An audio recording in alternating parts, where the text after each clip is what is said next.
Yeah. year by year. And that happens especially when they use the same engines and stuff like that. So you hope that 2.5, 3+ years that they'll, have a lot of tweaks and adjustments and, something to make it its own so it doesn't just seem like a carbon copy of NBA 2K or any of the other ones.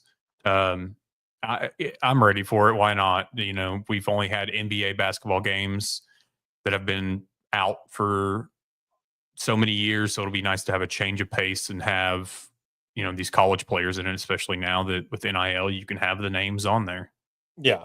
Yeah, because I believe what 10 what was the one with Blake Griffin was the last one that they come out with, and it for its gameplay and the graphics at the time, and of course being able to play Arkansas, and it was a really good game. And I was one of those that for the longest time until upgrading my console, I would keep the 360 around just so I could get the Mhm. 2014 or the 2010.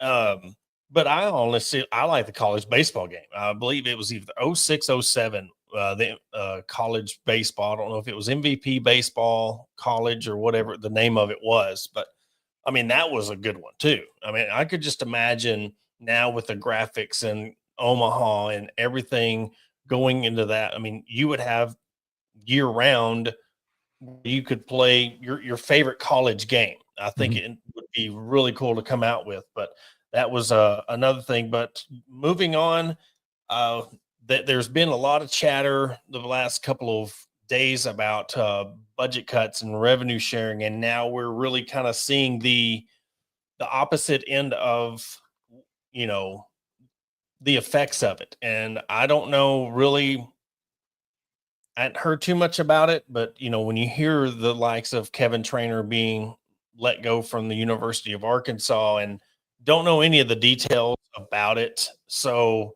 I don't want to go too much into it without knowing all the details of what happened. Was this a mutual thing or was this because, everything? And also, who's next? I mean, there's talk about more people that are being let go, but it will lead into our second segment of this NIL and revenue sharing. And you're seeing people, I mean, Kevin Trainer is a staple at Arkansas. And for him to no longer be at the University of Arkansas, I mean, it kind of stings a little bit, but you're like, you kind of caught off. Like, you Mhm. can't believe that, okay, it's happening this fast.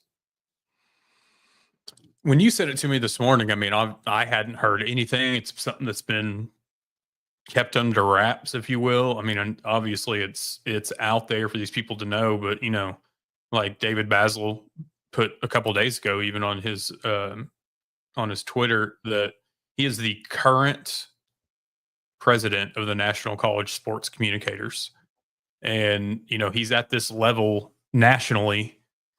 And after 30 years, 3 decades, you just cut it off. Yeah. And there's some other tweets out there about it, and it's kind of like you're telling me that after this many years that you can't find his salary somewhere else in the budget. No, Like, that the raffle. Remember we talked about the well, yeah, raffle. I mean, one of those would have covered it. well, and then that comes down to what plans does the Razorback Foundation have with that money? Yeah. And like we've talked about, because the GM still hasn't, he's going to be getting his staff in, um, whether it's been coaching shortages, whether it's been other staffing shortages, whatever the case may be. I mean, that's why I think that Razorback, that raffle, I think now with all this stuff that's happening, GM's looking for a staff. Kevin Trainer being and others being let go, I'm just kind of like, that's exactly where your raffle money is going, in my opinion.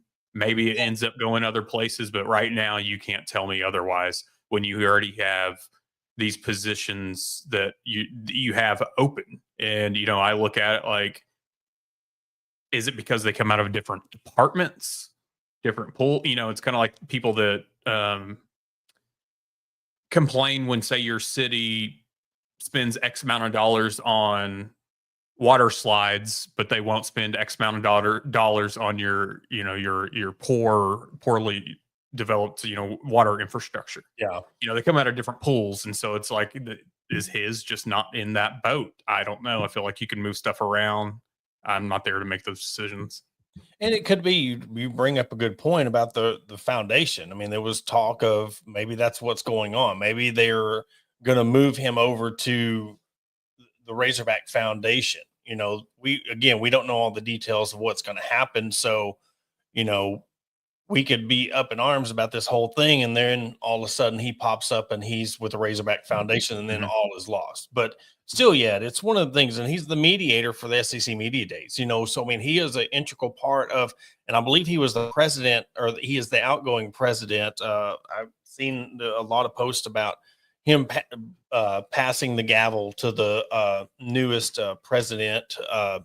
So great guy. I mean, when we had Hunter Yurchek on the podcast a few years back, he was very, he was nice to talk with. He got Hunter on and all that. So, and he's a big volleyball fan like we are. So, you have these connections and you talk to these people and you hate to see, and amongst other people, there's a lot of other people. So I know we talk about Kevin, but there's other people who lost their jobs. And I don't know if this is how much this is happening in other schools, but you hate seeing this because we are sports fans. We do these things and talk about sports on our podcast. And then you look at the other side of it and you're seeing people losing their jobs now because of it. It's one of those situations where, you feel for the families that are losing their jobs over this stuff because everybody's counting on this 20.5 million to save the football program. You're giving these college kids all this money, but yet people that's been there 10, 15, 20, 30 years are losing their jobs because of it. Mhm. I mean, and a lot of it just comes down to, I mean, you can poor money management. I mean, I get the operating costs and whatever else go up, benefits go up, and things of that nature. But it's kind of like you can be fiscally responsible and control your expenses elsewhere. And I don't understand it, especially somebody that's meant so much to the school, to the athletic department for so long. And like you said, we don't know what all went into it. Maybe it was something that mutually agreed to part ways. Maybe it was something in the sever. I mean, we don't really know. I would like to hear Kevin's side of things, and not even from the, he doesn't have to air out all the dirty laundry. I just, Yeah. whether it's you put out a statement or whatever, I just would like to get a feel for if he was blindsided by this. Was there any communication on it or conversations on it, and go from there. Yeah. And more will come out with it. I heard it on the radio this morning, and then they were talking about it at noon today. So I know it's a hot topic, and more will come out. But um, it's one of the things because Arkansas is in a tough spot, and what they have to do or what's expected of them when it comes to catching up to the Ohio States and the Alabamas and Michigans. So at what cost, though? That's what I really want to know is, are the bigger schools having these problems, or they have enough money that they're fundraising that everybody's getting to keep their positions and they're building their programs? Like, if this is how this is in year one of this revenue sharing, where are we going to be at next year? Where are we going to be at the year after next? You're talking about Kevin Trainer, and then what about you go to the SIDs, an integral part of the sports information department. What happens to all these positions where they're needed and they just start cutting them loose? I mean, if they're and it should send shockwaves, no matter if he goes to the foundation or what happens, it should send shockwaves through any athletic department of, whoa, this dude's Hunter Yurchek's right hand man. If Mhm. he's not safe or they let him go, what are other people at the University of Arkansas feeling right now in any kind of capacity of employment there? Mhm. I mean, it's one of those that nobody should feel safe in this day and Yeah. age. I mean, whether it's they're going to go find somebody cheaper or just cut the position as a whole, there's a lot of questions that circle it. But, this right here, the money is the money, but how is it being allocated within the program? And that's something that we've talked about, especially like with the raffle and the things that the Razorback Foundation controls. We're not going to have oversight in that. We're not going to be privy to that for the Razorback Foundation, be a nonprofit and whatnot. And I think that that's how they're going to get around, like with the Razorback raffle, of us not knowing where that money's going. We're just going to have to trust what if they put anything out saying, hey, your money has gone to this or your money has gone to this, and we just have to take it with a grain of salt. We're not going to have any of that information.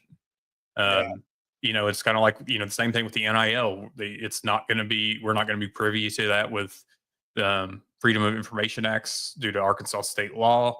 So really we're at the only thing that I think we'll end up getting any access to that we don't already is going to be when the revenue sharing kicks in tomorrow, just to actually see what is going to the different programs, the different teams, because we're not for certain. Everything's still rumors at this point on what program is getting what amount of money and et cetera and all that. So it's one of those, we have all these questions, we want all these answers, and we're not going to get a whole lot of them. Yeah.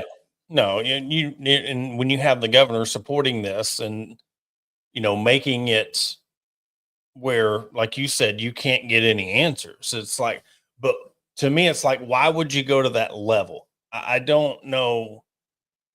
And maybe, or anybody else, and maybe Travis will know when we talk to him about the NIL situation.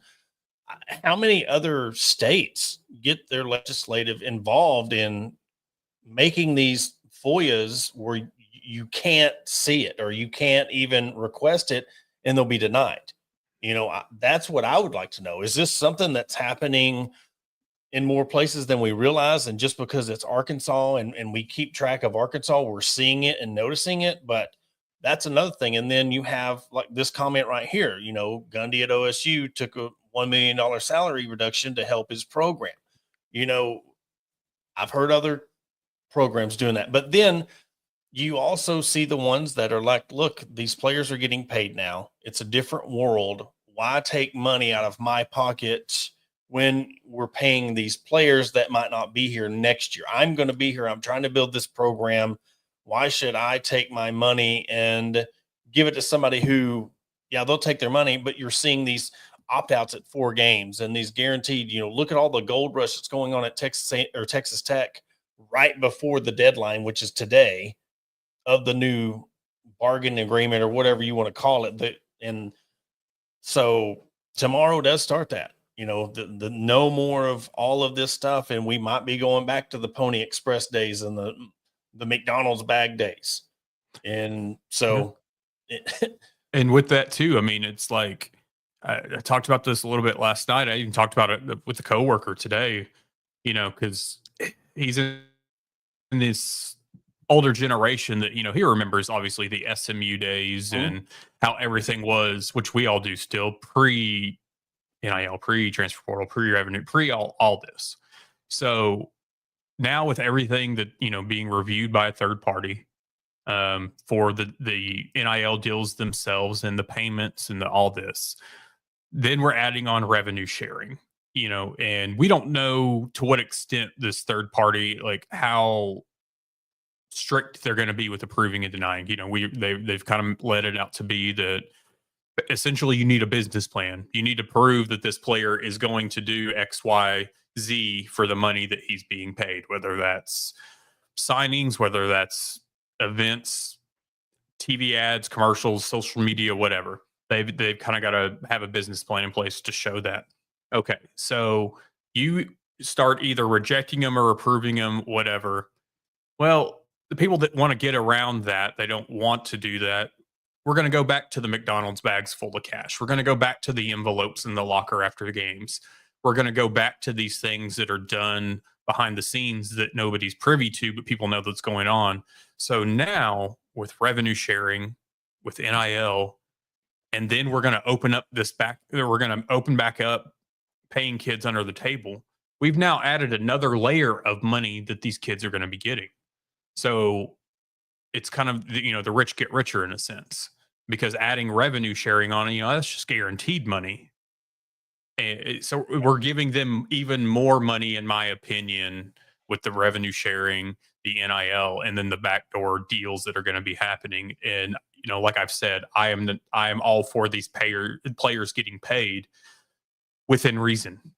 And, like we talked about with the NBA draft and such, we're seeing firsthand the attitudes of these players that are getting this money so early on. And I think it's only going to get worse before it gets better.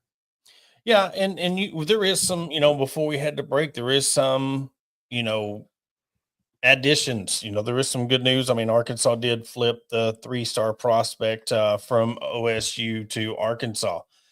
But what comes with that is you see 3-star prospect.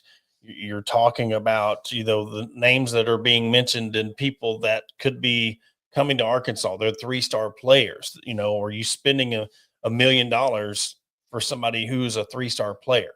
And I mean, the rankings, the 54th corner in the class and the 619th player in the 247 composite. So, and the 87th player from Texas. So, I mean, yes, you're getting players, but then Arkansas is known for that. That's big for them. Mm-hmm. And if you're getting the revenue sharing and you're getting these players come in, is this going to do it? What I mean, because this is where it comes into the development. Do you trust your staff to develop these players? Now, T. Will's done a really good job at Arkansas. So, I mean, there is promise there, but just as well as I do, you bring somebody that needs to be developed. How much now on the coaches are, well, do we go balls to the wall? Do we go all out to really make this kid a great player? And then you see what happens, like a Desmond James shows out and then all of a sudden he's gone. Mm-hmm. It is tough. It sucks. And I mean, like we're going to get into this next segment, one of my biggest issues with this, because I've been very vocal about where I stand with high school recruiting, and it's no knock on the players, but I think that there's more to be gotten from the transfer portal. I think it's more important just because a lot of the players don't stay. So you're doing things that could potentially cause NCAA sanctions in the long run. And you're doing this for what? For your team to go 6-6, for your team to for this player to transfer out in 2 years. It's just, I don't think the risk is there. It's not worth it. Well, and then it's football. Mm-hmm. It's not like basketball where you have somebody like Coach Cal that's getting 4-star, 5-stars, or transfer portal guys, or the top player in the nation can come in and average 20 as a freshman. You're in a sport where a kid in freshman, unless he's like a generational talent at quarterback, running back, wide receiver at the talent position, if you develop this kid and then he leaves, now you're having to redevelop somebody else who's not ready. You can't unless you get a grab out of the portal, you're not just replacing this kid with the level playing field. So again, it's like this kid leaves and you've done all the legwork. He leaves and now you're in a worse off position because who are you going to replace him with? What is and that is what Arkansas has lacked of for years is depth. They've had some great talent, but they haven't had any depth. And then you see that at the end of the year, when you go through that gauntlet, the 5, 6, 7 games of, Auburn, Mississippi, Ole Miss, Auburn, Texas A&M, Missouri, Texas, LSU to end the season, and they go 2-5, 3-5, or 3-4 going down the stretch, And I do feel for Arkansas because it's the fact that, you're getting what you can get and you're developing, and then they're leaving because the money is better somewhere else. But you were the first one to have a collective. You were one of the first ones to get this NIL stuff rolling. And you are probably outside of Vanderbilt, which, I mean, their quarterback's probably getting a ton of money. Where you at ranking? When you rank on your team and your program, you're probably in the bottom 3 of the conference right now. 100%. So, and, this right here, what's the benefit of the legislative act giving Arkansas high school players early access to NIL if the U of A doesn't recruit in-state players? And here's the thing is they do recruit them. Players just choose not to go here. So, that or like we're going to talk about, players get moved into the state and then they get the NIL money. So I don't know. Yeah. Oh, but we'll take a quick commercial break. After the break, we'll bring on Travis McClain, head coach of Mountain Vernon. He is also a co-host on the Quick Six podcast. So again, he made some very interesting comments. And for those who don't know, we'll set it up after the break. We're bringing him on. Had some really interesting comments about Sam Pittman and Arkansas and the state of NIL recruiting. Been really looking forward to having him on for the last week. So we'll take a break and then we'll have Travis on when I get the commercial pulled up. Searching for premium brewery products that will take your daily routine to the next level? Look no further than Sterling Soap Company. Our handmade soaps, aftershaves, and balms are made with only the finest ingredients that give you the ultimate grooming experience. With a variety of scents to choose from, there's something for everyone. Plus, our products are crafted in small batches to ensure the highest level of quality. So why wait? Visit www.sterlingsoap.com or visit our retail store at 16 West Walnut Street in Paris, Arkansas. Shop our collection and discover the difference for yourself. Upgrade your grooming routine with Sterling Soap Company. Are you looking for a place to grab a cold drink and some delicious food? Look no further than Arkansas Brewing Company. Located at 201 South 1st Street in beautiful downtown Ozark, our establishment offers a wide selection of craft beers and tasty eats. But what sets us apart is our welcoming atmosphere and friendly staff. At Arkansas Brewing Company, you'll always feel like part of the family. So visit Destiny and Christopher Brockett and staff today and see for yourself what makes us the go-to spot for locals and visitors alike. Arkansas Brewing Company, come for the drinks and stay for the friends. Attention DIYers and home improvement enthusiasts. Are you searching for the right tools and the supplies to tackle your next project? Look no further than Mentor's Hardware Store. With locations in Ozark, Alma, and Clarksville, our vast selection of hardware and building materials is sure to have everything you need, whether you're fixing a leaky faucet or building a new deck. Plus, our knowledgeable staff is always on hand to offer expert advice and guidance. And with our competitive prices and convenient online ordering, Mentor's Hardware Store is your one-stop shop for all your DIY needs. Visit us today and let's build something amazing together. Are you looking to take your career to the next level? Look no further than ATU Ozark Campus. As a 2-year satellite campus of Arkansas Tech University, we're dedicated to a quality workforce education, industry partnerships for in-demand jobs, and tailored paths for success. Our programs are led by industry professionals. Whether it's a certificate or you're aiming for a graduate degree, ATU Ozark has you covered. Visit our website at www.atu.edu/Ozark or contact us at 479-667-2117. Your future begins here. Welcome to Ozark Area Chamber of Commerce, where our mission is simple: encourage, promote, and aid an enduring environment of shared economic opportunity and civic development for the Ozark, Arkansas area. Whether you're a local business owner or a resident, we've got something for you. Shop our unique local businesses, explore the beauty of Ozark, and savor local flavors and find cozy accommodations. Join us in building a stronger community. And to learn more, contact us at 479-667-2525. Remember, together we thrive. And want to welcome you back to the Hog Talk podcast. We are joined now via the Meadows Lumber Hotline, Travis McClain of the Quick Six podcast, head coach of Mount Vernon High School. Travis, we'll really appreciate you for reaching out, man, and coming on the show.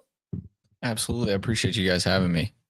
So just cut to the chase, made some kind of interesting headlines in Razorback Nation with a recent episode you had. Haven't had a chance to listen to your podcast today about Arkansas, but did you expect it to have that kind of reaction, and what kind of led into that conversation of bringing that subject matter up when it comes to not just necessarily Arkansas per se, because we're going to get into this whole NIL and high school recruiting now, what we're getting to in states having, NIL abilities for high school players, but kind of just give us a background of what went into that conversation. Really, the catalyst for it was just frustration. We hear about these things kind of at arm's length, just being in the profession and doing this as far as coaching high school for over a decade. And then this one hit a little closer to home just from locale and, my personal network. And I kind of got to the point where I was a little fed up. And then, there's a laundry list of things that I kind of feel like I need to share. And from the perspective of speaking to Arkansas football fans, but because it's not an isolated incident, as we all know, but it was really, having a very small platform of a, just for fun podcast where I kind of felt like my frustration reached a level, and I knew there might've been, a handful of people, a couple dozen people listening where I could say, hey, this is crap, and I'm sick and tired of it. And to be honest, it was kind of 50-50. It was one of those things where, like, man, if the right person hears, there might be some momentum, but this could definitely be something that doesn't really take off like it did. So it was a pleasant surprise from that standpoint. With listening to your frustration, because you could hear it in your voice, you could hear it in the story. I think one of the biggest things I took from it was towards the end of the clip, you talking about, how I, as a coach, gonna let somebody like you come into our hallways in the future. Does this kind of put a bad taste in your mouth when it comes to other coaches? I mean, are you looking at these other college coaches as having ulterior motives in taking your players potentially away from you early? 100%.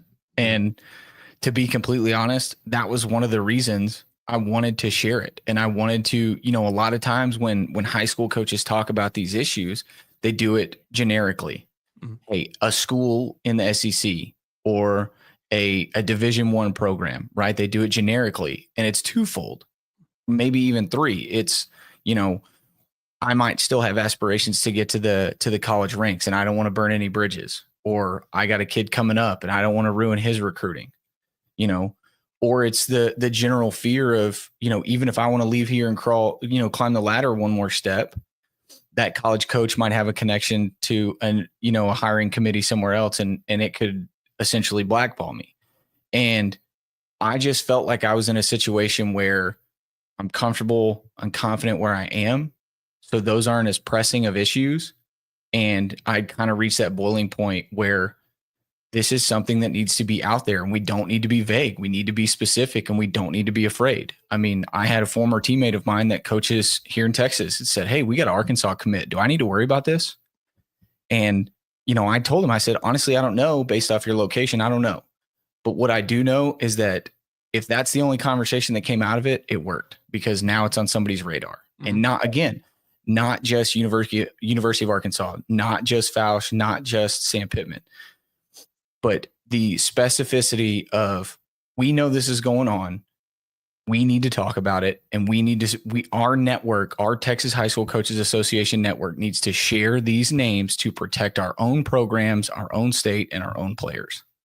And that leads, you kind of led into it of, another coach. And me and Adam were talking about it last week of, okay, they come in and entice, or however we want to word it, a kid to go from a Texas school, come to an Arkansas school, take him away from a program. He might have got that one, but I'm sure you coaches are in a very tight-knit group brotherhood type. You want to beat each other on the Friday that you're playing, but when it comes down to it, what are the chances now that coach can come into your hallway or another school in your district? I mean, look, we're talking about Texas football. There is a plethora of talent all over.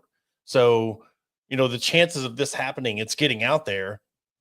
How much do you think that hurts the recruiting? Because we've seen another coach that used to coach at Arkansas say that Texas football players didn't fit his system, and we've seen what happened to him.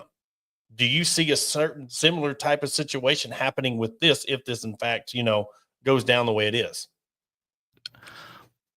I don't want to say yes, but what I do want to say is that if this staff is going to continue to recruit the state of Texas, and specifically Northeast and East Texas, I want them to have to prove their respect for the program, the coaches, and their transparency with the coach as well.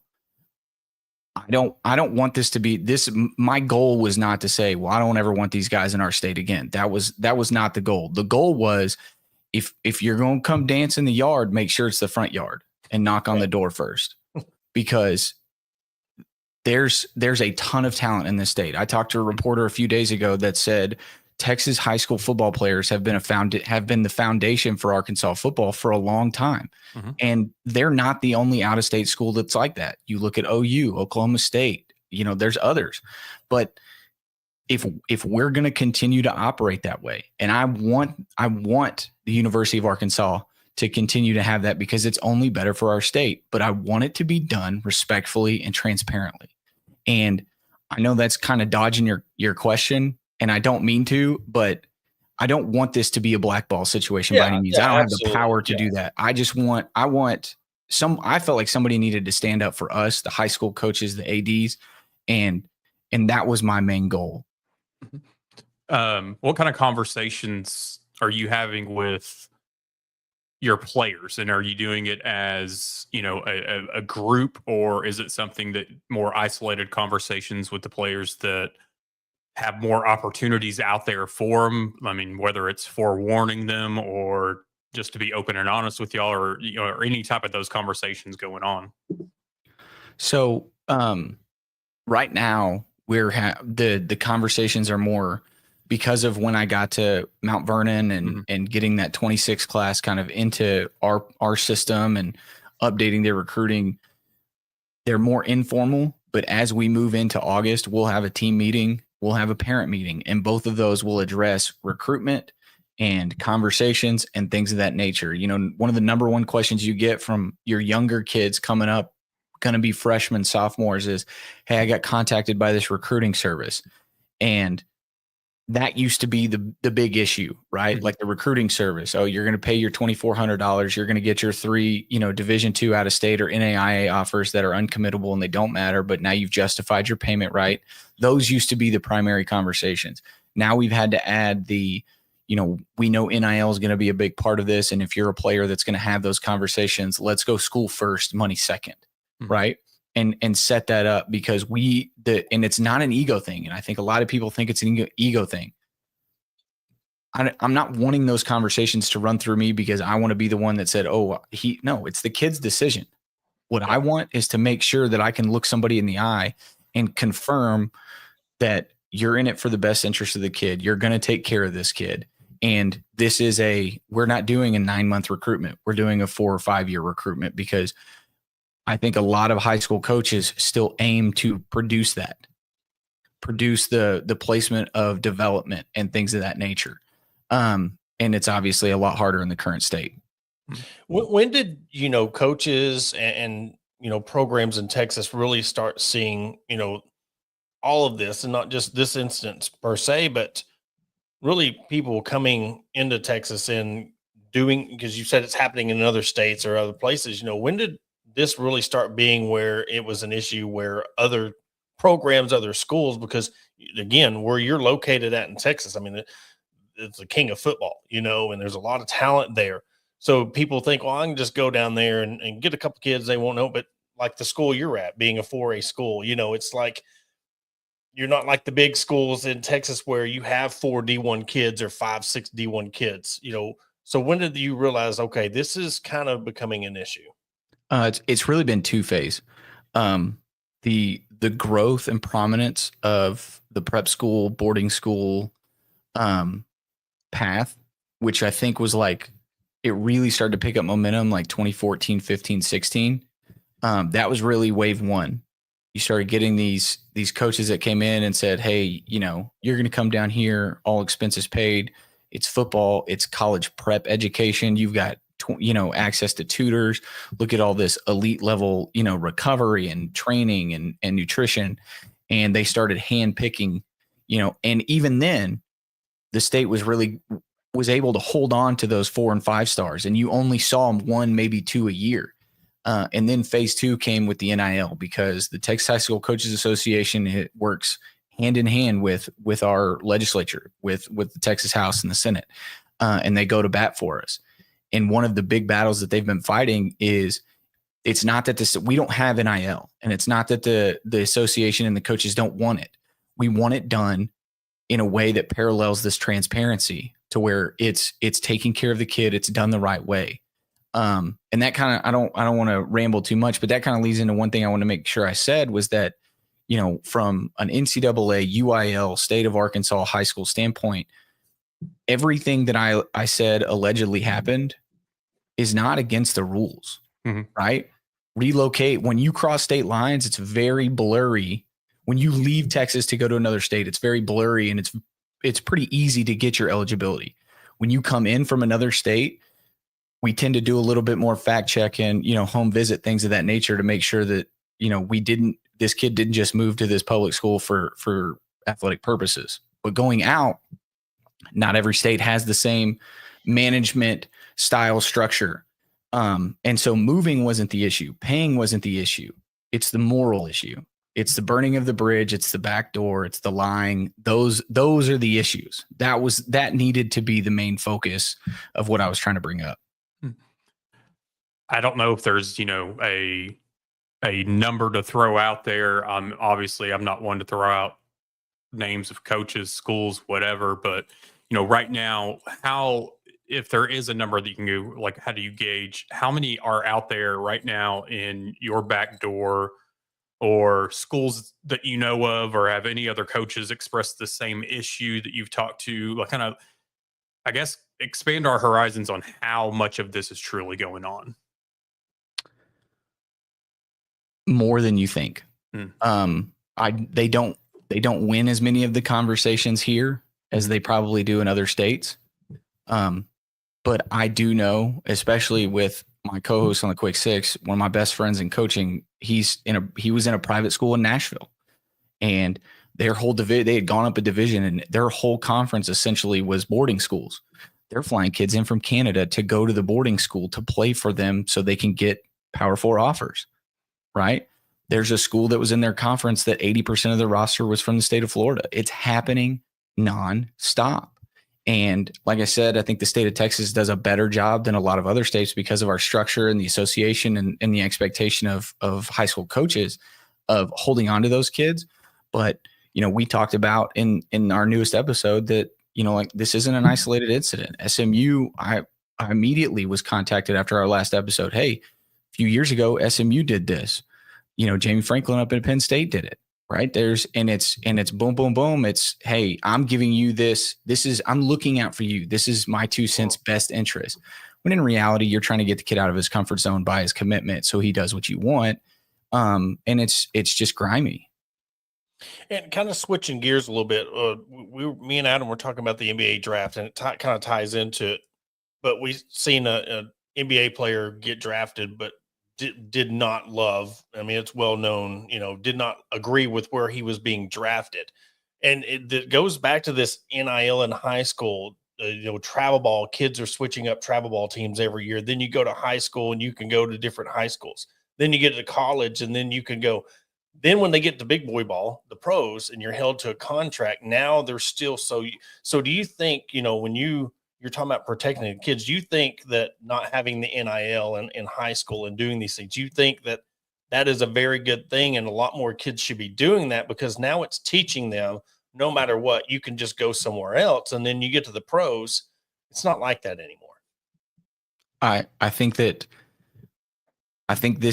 NIL at the collegiate level, which the trickle down effect is almost immediate. I think the NIL at the collegiate level is the NCAA saying, you guys complained about our management style for decades. So guess what? It's a Wild West. Here you go. So it's going to get worse before it gets better. And for it to get better, there has to be, these have to start to be structured like NFL contracts. There needs to be fines. There needs to be penalties for leaving early, transferring. There should be a payback process. All of those things that occur at the whole point is, hey, we work really hard. We should be treated like professional athletes, et cetera, et cetera. Cool. You want a multi-year NIL deal? Awesome. Here's the penalty if you transfer out before that runs out. Not just you don't get paid, but you're going to have to pay some back, right? Now we're getting into multi-year contracts. Now we're doing this, and there's a void of contract if the coach leaves, right? If the recruiting coordinator leaves, et cetera, you know, all of those things. But until you start to put pieces like that in place, it's not going to matter. I mean, George Kittle just mentioned on Bussin' with the Boys how when they were at Niners camp, there was they had an undrafted rookie that came in, and they do their like quote unquote rookie show, name, college, signing bonus. And this kid stood up there, said, so and so signing bonus $30,000. Well, now they're making him say their NIL, and this kid made $700,000 his senior year in NIL money, but he signed with an NFL franchise for $30,000. Right. So the disparity that's got to get worked out is still a major work in progress. And so what are your thoughts now with the revenue sharing? And do you think it's a step in the right direction? Do you think this is, it got out of hand too quickly and they're just trying to put a Band-Aid on this? What's your gauge on the whole revenue sharing? I think the revenue sharing is great because you can't earn if you don't play. And you can't, from my understanding, you can't earn if you don't play, and you can't get paid fully if you don't stay. Right. So it's essentially, profits earned, not profits given ahead of earnings. And so I think that that's a step in the right direction, but you're going to have to put in place a salary cap, which balances the NIL with the revenue sharing. You're going to have to put these things on a budget, or you're going to end up with the New York Yankees versus the Oakland A's. Right. Which I think Ohio State proved that that's the trajectory we're on anyway. Well, I mean, again, we really appreciate you coming on and talking to us about this. And again, when we seen your podcast and really, heard, like Adam said, we could hear the frustration in your voice and really wanted to reach out and get you on to talk to the Arkansas audience. And not really, like you said, it's not an isolated incident. It's not a Arkansas thing. It's happening everywhere. So especially with the new age and the revenue sharing, want to shed some light on, from a high school level, what's happening. But we really appreciate you coming on. But tell everybody where we can find your podcast link. We'll drop a link in our comment section where everybody can find you. Absolutely. I appreciate it. So the Quick Six, we're on YouTube, Spotify, and Apple Podcasts. We try and do an episode every week. Both of us are full-time coaches in some capacity. So it gets a little hairy in the season or over breaks. But the biggest thing that we want to do is, Trent and I have been doing this for over a decade now. And in the coaching world, it's just a really great place for us to share, hey, this is where I screwed up. This is where I got it right. Also, parents, this is what you need to keep your head on a swivel for. This is what you need to be reinvigorating your kids with. And young coaches, here's something you can learn from our mistakes so you don't make the same ones. Well, again, appreciate your time for coming on. Best of luck to you this year down in Texas football. There's a guy I follow. He is at Forney, and he's always done the day in the life of a Texas high school football coach. And he's actually from South Carolina, where my dad's from. So I love watching those things that really come into what it's like to be a high school coach. So we know y'all's work, y'all have it cut out for y'all, and especially with everything going on. So best of luck to you this year. Thanks. Appreciate it. Well, that was Travis McClain, head coach of Mount Vernon, co-host of the Quick Sick podcast. Again, check out the episode. We'll drop the links in our comments. Very interesting comments that he had. But it is going to be a wild, wild west. And it's going to, like he said, get worse before it gets better. But it really touches home for Arkansas because you don't know when the dust settles, when all this plays out, where is Arkansas going to be? Is it going to be one of them situations where the old Southwest Conference days when you had to join the SEC because you didn't know what was going to happen to your program, and you be one of these conference jumpers and never really find your place? So we'll see what happens. But, Arkansas in a whole, I mean, they're going to have to step up, and you hear things like this that's going on everywhere. Yes, it's legal, but when you use a lot of your, recruiting in the state of Texas, and you are getting the message out like this, you're going to have to go down there and prove that, hey, look, we really want your kids to come be a part of our program and do things the right way. Yeah, I mean, I think right now it's a matter of, as a college coach, there's not a whole lot of trust in you to a lot of these coaches who are seeing these kids day in and day out. So you burn that bridge, you kill that trust. It's going to make it more and more difficult for you to go into these hallways, like we mentioned, go into these homes. These coaches are, like I said, with their players, with these kids, day in and day out, they're in their ear for the right reasons, and they're not going to steer them in towards something that, number one, is detrimental to the player, but then detrimental to their program, or as well. So it's a slippery slope that, and it's an ugly side that we don't like to see, but at the same time, it needs to be talked about. If these things are going on, it needs to be talked about. It needs to be brought to light, because for far too long, things like this just get swept under the rug. Yeah. And that's the thing. And a biggest point is the fact that the kid, for the most part, sees money. They see apartments. They see a lot of these kids that are talented. They come from homes that might not have, they can't go to the boarding schools. They can't go to the IMGs. They can't go to Don Bosco. You can't go to these big schools. So if you're getting offered these outside things and we're going to do it, you're going to jump at the opportunity, because your parents do for you, but your goal is, other than take care of your wife or your kids, you want to take care of your parents. And they see a sunlight of, man, I can go here, get my parents a place, and then I know I'm going to make it big and then be able to take care of them. I mean, you can't help but, like I said, blame them for doing that. So yeah, very good conversation. Again, we'll clip this up, post this a part of the podcast afterwards. But Adam, you got anything else? No, I shared the links from my Facebook, but then also I'm putting it in there from Hog Talk so quick access to both shows. The main one that we talked about today, then the one from earlier today. All right. Well, that will do it for this episode of Hog Talk Podcast. Again, thank you everybody for joining our sponsors. We will catch you on Thursday at 6:05.